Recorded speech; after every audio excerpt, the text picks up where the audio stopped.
Courtrooms should be places of order, but sometimes they erupt into chaos. Like when a defendant vaulted over the bench to attack a judge in Las Vegas. We'll cover 5 spine-chilling eruptions that crossed every line of decorum, from a sudden punch at a public defender to a family brawl in Albuquerque. Prepare for moments you can't unsee. No remorse. Like, I feel like Judge Johnson. Deober Redden was already facing serious charges for assault with a deadly weapon. He had been accused of threatening a neighbor with a broken bottle after a late-night argument. Court records show he pleaded guilty but mentally ill and was awaiting sentencing when the unthinkable happened. It was January 3rd, 2024, in a crowded courtroom at the Clark County Justice Center. Judge Mary Kay Holthus sat behind a tall wooden bench, ready to deliver her ruling. The gallery was packed with reporters, court staff, and a handful of Redden's supporters. Tension was high. A judge's sentence could mean decades in prison, and Redden's mental health defense had already stirred controversy. The judge began speaking in a calm, measured tone. She reviewed Redden's history of violent outbursts and his plea agreement. As she said the words, "I hereby sentence you," Redden suddenly rose from his seat. Court video shows him pushing his chair back in one swift move. In a blur, Redden sprinted to the bench. He launched himself over a 4-foot railing, tucking his legs to clear it in a single bound. His feet hit the floor on the other side, and he landed just inches from Judge Holthus's desk. With a wild look in his eyes, he reached up with both hands and grabbed at the judge's throat. The wood of the desk rattled, papers flew, and gasps filled the room. Redden's fingers closed around the judge's robe as he tried to pull her forward. His grip tightened, and the judge instinctively recoiled, her chair clattering against the wall behind her. Court-martial officers reacted instantly. 2 deputies dove into the chaos, prying Redden's hands from the judge and pinning him to the floor. One grabbed his arms, twisting them behind his back, while another cuffed him. A 3rd deputy helped Judge Holthus to her feet, checking her for cuts or bruises as she steadied herself. The courtroom fell silent, except for the scuffle. Redden thrashed, kicking out, but marshals stayed firm until he went limp. They then dragged him away, his legs kicking helplessly, and escorted him to a holding cell at the back of the courtroom. The judge stood shaking for a moment, then signaled to her clerk to restore order. When deputies checked Redden, they found scratches on his knuckles and a small cut on his elbow. Judge Holthus had a red mark on her neck where his fingers had grazed her skin. A deputy who tried to stop the attack needed 25 stitches along his forearm and shoulder from a knife Redden had hidden in his jacket pocket. News of the attack spread within hours. Local TV stations replayed the footage of Redden's leap over the railing. National media picked up the story by midday, calling it one of the most brazen courtroom assaults in recent history. By evening, social media feeds were filled with clips of the chaos. Viewers expressed shock and anger that someone could breach courtroom security so easily. The Clark County Sheriff's Office sprang into action. Within days, they announced a full review of security measures. Metal detectors were recalibrated, armed marshals increased from 1 to 3 per courtroom, and clear backpacks replaced opaque bags at public entrances. Judges were offered panic buttons under their benches. County commissioners approved a budget boost for these upgrades, citing the attack as a wake-up call. Legal experts weighed in on talk shows, debating whether Redden's mental illness claim should factor into his new charges. Prosecutors filed an amended complaint against him, adding attempted murder of a judicial officer. His new bail was set at $1 million, up from $25,000 in the original case. In the weeks that followed, Judge Holthus spoke publicly for the first time. In a brief statement, she praised the marshals for their quick action and urged the court system to do more to protect judges and staff. She said she had no lingering fear but would remain vigilant in every courtroom. Redden's attack also sparked conversation about defendants' rights and courtroom safety. Some defense attorneys called for better mental health screenings. Others argued for video-only hearings in high-risk cases. But many agreed on one point: a courtroom must be a safe place for judge, jury, lawyers, and public alike. Meanwhile, Redden's photograph and name were splashed across news websites. His family released a short statement asking for privacy as he undergoes a mental health evaluation in detention. Victims' rights groups, who often attend violent crime cases, praised the swift security response but insisted on ongoing vigilance. Attorney's office has provided copies of the report reports. I would also note I provided... William Green was a 27-year-old inmate charged with armed robbery and resisting arrest in Broward County, Florida. He faced a bond hearing on March 27, 2019, where a judge would decide if he could post bail and await trial outside jail. Bond hearings usually follow a strict routine. The judge, the prosecutor, the defense attorney, and the defendant all speak. Family members and the public sit behind a low rail in the gallery, observing quietly. On that windless afternoon, the courtroom felt tense but orderly. Public defender Julie Chase arrived early, carrying a stack of case files. Green was wheeled in by two deputies, his hands cuffed in front and his feet shackled. He sat in a steel-framed wheelchair at the defense table, calmly listening as his attorney spoke on his behalf. As Chase laid out arguments for a reduced bond, Green's eyes darted across the room. He leaned forward, gripping the arms of his wheelchair. Without warning, he raised himself slightly and, in one swift motion, threw a punch directly at Chase's head. The blow landed solidly on her right temple, sending her face first to the floor. The courtroom froze. Papers fluttered from Chase's files. Gasps echoed off the high ceiling. Green's deputies jumped up, grabbing his arms and forcing him back into his chair. He tried to twist free, eyes wild as he yelled incoherently. Two sheriff's deputies plunged into action. One deputy grabbed Green's left wrist, twisting it behind his back, while the other kneeled to pin down his legs. Between the two, they managed to handcuff him once more, even as Green writhed and kicked out. Chase lay on the carpet, stunned and bleeding. A courthouse nurse rushed forward, checking her pulse and calling for paramedics. Within seconds, medics arrived and gently lifted her to a stretcher. She was escorted out of the courtroom, leaving her files scattered in her wake. Jurors were sent home early, and spectators were ushered out in silence. The judge banged the gavel once, declaring the hearing adjourned. No one spoke as Green was taken away, his wheelchair pushed roughly by deputies. In the days that followed, Broward County's court system faced harsh criticism. Many asked how an inmate in a wheelchair, even shackled, could lunge across the table without warning. An internal review revealed that Green had not been seated far enough from defense counsel and that deputies had momentarily let their guard down while taking notes. Within a week, new rules were issued. All defendants deemed high risk must be placed in a secure enclosure or shackled behind the defense table, even if in a wheelchair. Deputies received extra training on maintaining constant proximity to inmates during hearings. Security screens were added to some tables to create a barrier between counsel and clients. Chase, meanwhile, recovered quickly. She returned to work after a brief hospital stay, wearing a small bandage on her temple. In a public statement, she said she felt shaken but determined to continue defending those who could not afford representation.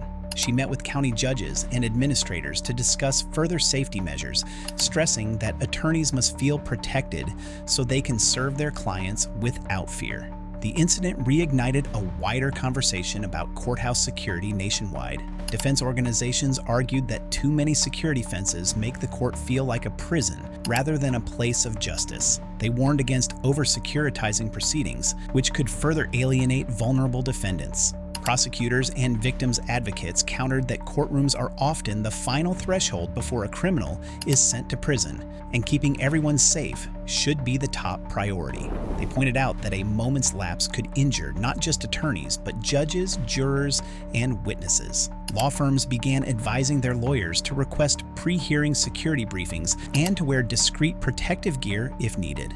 Some public defender offices even set aside emergency funds to cover medical expenses in case of such attacks. This case taught a clear lesson. Vigilance must never drop in the courtroom. Attorneys now routinely scan their clients' body language for early warning signs: clenched fists, fixed stares, shifting posture. Defense tables are arranged so deputies can see and reach both the client and the attorney at all times. Many law schools have added short training modules on courtroom security, teaching future lawyers to balance empathy for their clients with personal safety. Veteran public defenders conduct mock drills showing how to maintain calm if attacked. For William Green, additional charges of battery on an officer and assault on an attorney were added to his case. His bond hearing remains sealed under a judge's order. But across Florida and beyond, the story of that sudden, shocking punch still serves as a warning. Even in places designed for calm deliberation, danger can strike in an instant. Counsel must stay alert. courts must stay secure and everyone present must be prepared for the unexpected eruption of violence. Coward was your husband. You pathetic coward was your husband. Stability and In June 2015, 75-year-old Omar Rodriguez confronted his neighbor, 52-year-old Jose Ray, over the dog poop in his son's yard in Kendall, Florida. Witnesses said arguments flared and Rodriguez pulled out a handgun. He shot Ray 3 times, then walked away as his victim lay on the sidewalk. Ray died in the hospital days later. Nearly 9 years passed before the case reached its final chapter. On August 16, 2024, a Miami-Dade jury returned a verdict of second-degree murder and aggravated assault against Rodriguez. The judge scheduled sentencing that same afternoon in a packed courtroom. Emotions ran high from the moment the judge read the life without parole sentence. Rodriguez had no chance of ever leaving prison, as the judge pronounced life in prison with a mandatory minimum of 25 years. The gallery fell silent. Jose's widow, Lisette Ray, sat in the front row, clutching a photograph of her husband. She rose to speak her impact statement, her voice trembling but firm. She begged the judge for the harshest possible punishment, calling Rodriguez a coward and a killer. Then, without warning, Rodriguez leapt out of his chair. He strode to the railing, separating the defendant from the public, and with a sudden roar, shouted at Lisette, "The pathetic coward was your husband. That's why I killed him." He cried like a baby. His voice echoed through the high-ceilinged courtroom. Every eye turned to him. Lisette froze, her hands gripping the rail so tight her knuckles went white. Tears streamed down her face as gasps filled the room. Spectators rose from their seats, phones snapping pictures. Family members gasped and covered their mouths, unable to believe the sudden outburst. Lisette stepped back, trembling, as deputies rushed forward. Her legs buckled, and she collapsed into her daughter's arms. Friends ran to comfort her, whispering, "He's gone now. You're safe." But safety felt far away. She had just relived the moment her husband begged for mercy, only to die in agony. The gallery was a sea of shock. Some whispered prayers. Others wiped tears. A few shaken jurors stood, unsure whether to leave or stay. Cameras captured every detail of Rodriguez's red face, the judge's raised eyebrow, the deputies dragging him away, and Lisette's broken sobs. Court security moved swiftly. Deputies formed a human barrier between Rodriguez and the widow. They led him out through a side door, shackled and still muttering, until the courtroom doors closed behind him. The judge pounded the gavel, calling for order, then adjourned the hearing. Later, the judge stated the courthouse steps. He expressed sympathy for the family and condemned the outburst. "No one should face such cruelty on the way to justice," he said. He also ordered extra guards for the next phase of sentencing. Afterwards, Lisette's sisters spoke to reporters. One said, "He will never hurt another family. He's behind bars. Good." Another added, "We came for closure, but we got more pain." Neighbors gathered outside, holding signs that read, "Justice for Jose" and "Protect Victims' Rights." In Jose's neighborhood, residents held a candlelight vigil that evening. They shared memories of him. His laugh, his kindness, the weekend barbecues. One neighbor placed a bouquet of lilies at the gate where he was shot. Another lit a single candle and whispered, "You deserved better." Video of Rodriguez's insult went viral within hours. Social media exploded with comments condemning him. Some called for stricter courtroom security. Others debated the limits of free speech. News stations replayed the clip with legal experts weighing in on how such outbursts could affect future trials. Local lawmakers took notice. A state representative introduced a bill to allow victims' families to request extra barriers or separate entrances during sensitive hearings. Supporters said it would protect grieving loved ones. Critics worried it could further isolate defendants. In bar association meetings, attorneys discussed the need for better courtroom decorum rules. They suggested training for defense counsel on handling unruly clients. Judges considered mandatory calm-down periods before victim statements. For Lisette and her daughters, the fight continues. Although Rodriguez faces a lifetime in prison, the memory of his cruel words lingers. But in their grief, they found solidarity. Lisette now volunteers at a victims support group, sharing her story so others know they're not alone. On January 31st, 2013, in Washington County, Oklahoma, Sean Kennedy sat at the defense table facing charges of assault and battery. Prosecutors alleged he had attacked a local pastor during a church event. Kennedy's wife and mother filled the front gallery, while a handful of friends watched from the back. The county courtroom was small, with wood-paneled walls and green carpet. Public defender Larry Monad wore a dark suit and tie. He shuffled papers and organized photos of the alleged victims' injuries. Across from him, Kennedy sat in a jail-issued jumpsuit, his hands cuffed but resting on the table. A bailiff stood nearby, hand on his holster. The hearing began with opening statements. The prosecutor gave a summary of the crime. Then Monad rose to tell the jury why Kennedy deserved leniency. As Monad spoke, Kennedy sat motionless. His gaze remained fixed on the attorney's face. In one swift motion, he rose. Monad's eyes widened as Kennedy launched a right hook at his head. The punch landed squarely on Monad's cheek, and he stumbled backward into the juror's box. Gasps echoed through the room. Monad's glasses flew off, and he clutched his face. Kennedy swung again at a nearby witness, missing by inches. The bailiff reacted instantly. He grabbed Kennedy from behind, hauling him off his feet. Another deputy moved in, pinning Kennedy's arms behind him. The judge banged the gavel hard and screamed, "Order!" Monad's assistant rushed to help him. Meanwhile, deputies wrestled Kennedy to the floor, one holding Kennedy's legs, the other cuffing him again. Within seconds, the attack ended, leaving Monad with a swollen cheek and a cut lip. The judge declared a mistrial on the spot. He told the jurors to go home and canceled all future court dates until a new trial could be scheduled. In the hallway, Monad spoke quietly to deputies, asking about medical help. He later filed a civil suit against the county and sheriff's office, arguing that letting Kennedy remain unshackled at the defense table was a security lapse. Kennedy's bail was revoked, and he was moved to a maximum security holding cell. Prosecutors added new charges: assault on an officer and battery on a defense attorney. His trial was reset for later in the spring. The courtroom attack shocked legal circles statewide.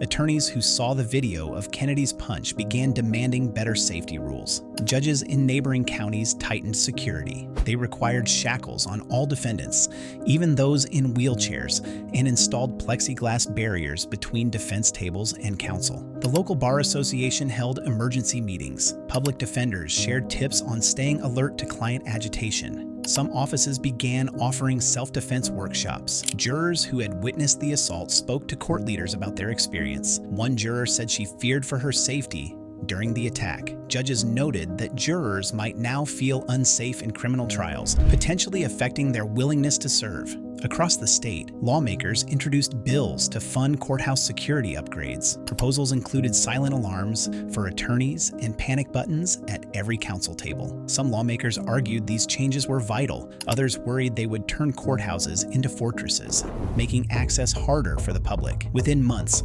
Washington County installed metal detectors at courtroom entrances and added a second deputy to every hearing. Council tables were rearranged so deputies could quickly reach both the attorney and the defendant. Security cameras were placed to cover every angle of the courtroom floor.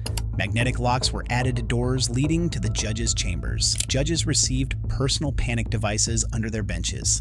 Training for courthouse staff now included drills for in-court emergencies, teaching them how to react when violence erupted. For Larry Monad, the attack left both physical and emotional scars. He returned to court only after a month, wearing a small protective helmet and glasses shield. He told colleagues he feared this could happen again, yet he continued practicing law, driven by a sense of duty to defend the accused. Kennedy's case dragged on for another year, its delays caused by the fallout from the attack. When it finally went to trial, security measures were in full force. Deputies flanked the defense table. Kennedy remained shackled and watched from behind a glass enclosure. The jury, once divided over his guilt, returned a guilty verdict on assault charges, sentencing him to a long prison term. Just yesterday. This is video that you're going to see, here we go, of two men. On a chilly morning in February 2025, the 2nd District Court in Albuquerque was packed for the sentencing of Alexander Ortiz, accused of murdering his teenage neighbor during a late-night struggle. Ortiz, 32, sat at the defense table in an orange jumpsuit, his hands cuffed before him. The judge had just read the conviction for second-degree murder and was about to pass sentence. Family members of both sides filled the gallery. Ortiz's parents in one corner, victims' relatives in another. Emotions ran high as the judge took a deep breath and prepared to speak. As the judge announced life imprisonment with the possibility of parole after 25 years, a hush fell. Suddenly, Carlos Lucero, The victim's uncle bolted from his seat. He vaulted over the low wooden rail separating spectators from the courtroom floor. In one smooth motion, Lucero landed on Ortiz's back, sinking a fist into his shoulder. Ortiz tried to twist free, but Lucero held him down, shouting, "You'll never hurt another child." In the blink of an eye, other family members leaped over the rail too. A cousin grabbed Ortiz's arm. A sister pulled at his hair. The defense table collapsed under their weight, sending papers and files flying. Deputies rushed forward, but they were outnumbered at first. The gallery was filled with yelling, footsteps pounding on wood, and the shouts of shocked onlookers. The victim's aunt, Maria Sanchez, joined in, kicking Ortiz's legs as he lay face down on the floor. His brother, in a frantic bid to break it up, tried to pull Lucero off, but Lucero shoved him away. The law clerk ducked under a bench to avoid stray blows. Deputies formed a line and tried to push the family back. One deputy grabbed Lucero's arms, snapping flex cuffs on his wrists. Another knelt to sweep Ortiz's legs out, freeing him. A third deputy led Sanchez, face red and screaming, toward the exit. Within moments, all participants were separated. Ortiz was cuffed and led to a holding cell. The family members were escorted out in pairs, still shouting their grief. Judge Patricia Morales pounded the gavel, but her voice was lost in the din. She sent everyone out and cleared the gallery, ordering a recess to restore order. The judge then declared the sentencing delayed until further notice. Court staff cleaned up the mess. Broken files, splintered wood, and spilled coffee were swept aside. Once calm returned, deputies took statements from eyewitnesses and separated the family members in holding areas. By mid-afternoon, the judge reconvened the hearing with only attorneys, the defendant, and a handful of court officers present. She noted the violence, saying, "This is not how we deliver justice." Then, she sentenced Ortiz as planned. In the days that followed, prosecutors filed multiple charges of battery on a peace officer and obstruction of justice against Lucero and 3 other relatives. Their bond hearings drew media attention as they proclaimed their actions justified by seeking justice for a lost child. Some pleaded guilty to lesser counts in pretrial deals, others faced trial. Court records show that Lucero received 6 months in a county jail work program and community service in place of a longer sentence. The aunt, Sanchez, agreed to anger management classes. Their penalties focused on keeping them out of courtrooms while recognizing their grief. News of the melee spread through legal circles within hours. Judges around New Mexico expressed alarm that 2 rails had failed to contain violence. Court administrators from neighboring counties held emergency meetings to discuss gallery safety. Defense lawyers raised concerns that added barriers and metal detectors could make courts feel less open and fair, especially for low-income clients. Prosecutors argued that a courtroom must be secure before it can be fair. A local bar association hosted a panel where judges, lawyers, and victims' advocates agreed on one point. Measures were needed, but they must respect the rights of both defendants and spectators. Within weeks, Albuquerque courts installed taller, sturdier spectator rails topped with clear acrylic panels. Metal detectors were added at the main entrance, and all spectators had to pass through them. Family members of violent crime victims were offered a separate waiting room with a video feed of hearings to protect them from direct contact. Deputy numbers in each courtroom doubled, and new training sessions covered how to respond to gallery breaches. Judges now had a silent alarm button under their podium. Pressing it summoned deputies immediately. These 5 courtroom eruptions show that even the most formal halls can shatter in a flash. A Vegas defendant flying over the bench, a Florida inmate's sudden punch, a killer taunting a widow, a man attacking his lawyer, and family members storming the dock in Albuquerque are all raw moments of chaos.